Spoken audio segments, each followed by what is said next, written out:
This is Sports Weekend Update with Joe Harworth, Will O'Toole, and Dan Johnson. Welcome to Sports Weekend Update. I'm Will O'Toole. And I'm Joe Harworth. The New York Football Giants shocked the world on Thursday by selecting Eli Manning with the number 6 overall pick in the 2019 NFL Draft. Wait, that's not... Is that Eli Manning? The New York Jets selected Quinnen Williams with the 3rd overall pick. Oh, bless you. Thank you. Wait, is that it? Is there more? No, I'm good. Former BYU linebacker Sione Takitaki was drafted by the Cleveland Browns in the 3rd round on Saturday. This already seems like a match made in heaven. Why do you say that? Thought you'd never ask. When Takitaki received the call, he was already taking the Browns to the Super Bowl. Former Ohio State quarterback Dwayne Haskins can predict the future. On Thursday, Haskins was selected by the Washington Redskins in the 1st round of the NFL Draft.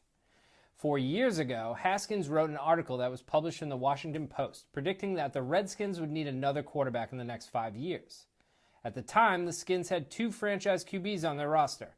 Unfortunately for Haskins and Redskins Nation, this man can also see the future, and it doesn't look bright.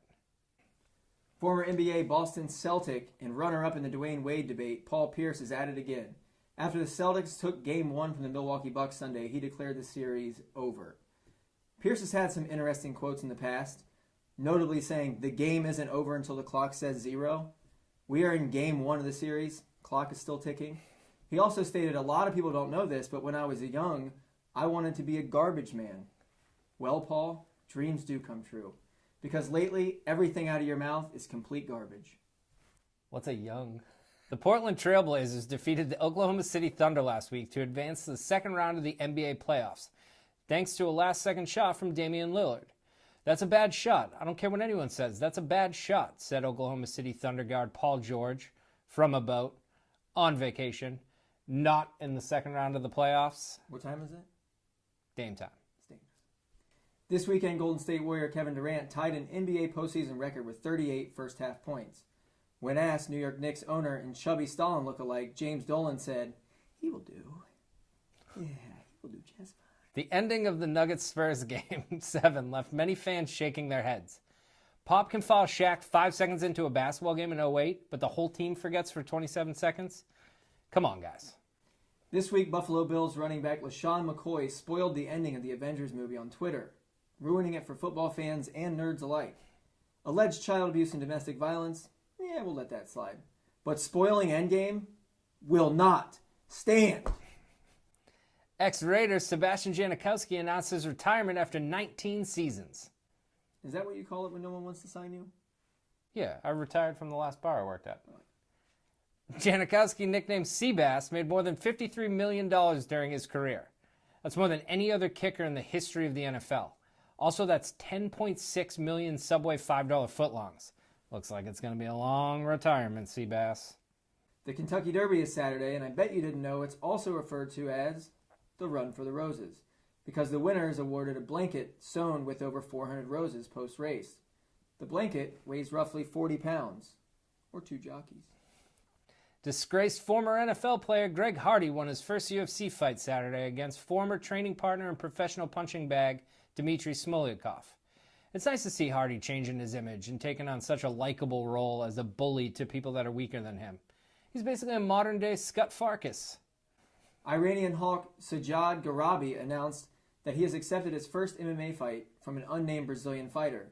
What he doesn't know is that Brazilian fighter's name is Blanca. Oh, that's going to be a good fight. Are you good? You want to know why Alabama is good? Nick Saban played 18 holes of golf and then had hip replacement surgery and only missed 1 day of work. There are no reports on whether he walked or took a cart. Recently released rapper and Philly native Meek Mill wasn't at the Sixers-Raptors game in Toronto on Saturday, but not for lack of trying. The judge appointed to his case apparently wouldn't sign off on Meek leaving the state, potentially due to a grudge held over a Boyz II Men song. Apparently she's never heard All Around the World. After the debacle that was Game 7 of the Sharks-Golden Knights series, the NHL has come out and said that neither referee Dan O'Halloran nor Eric Furlot will be reporting for duty during later rounds of the playoffs. Unfortunately for James Harden, both were in uniform for Sunday's game against the Warriors. Two of the best distance runners of all time are engaged in a very public feud. British four-time gold medalist Mo Farah says that he had $3,000 in cash, a watch, and 2 phones stolen while staying in an Ethiopian running great Haile Gebrselassie hotel. Gebrselassie responded, "Catch me if you can." Dabo Swinney inked the biggest deal in college football history when he signed a $93 million contract for the Clemson Tigers. Meanwhile, player-athletes still have to work in the school store if they need extra cash. News just keeps getting better for the Kansas City Chiefs. This week it was announced that Patrick Mahomes will be on the cover of EA Sports Madden 2020. So, there goes his ACL. Russell Wilson signed a 4-year, $140 million new money extension with the Seattle Seahawks. And one might wonder what type of gifts the newly highest paid quarterback in the NFL might buy. Well, wonder no more. He got everyone a brand new $12,000 worth of Amazon stock. The only way that gift could get any more Russell Wilson is if it waited to have sex until it was $65,000 worth of Amazon stock. Oh. This beat is automatic. For Sports Weekend Update, I'm Will O'Toole. and I'm Joe Harworth. Good night.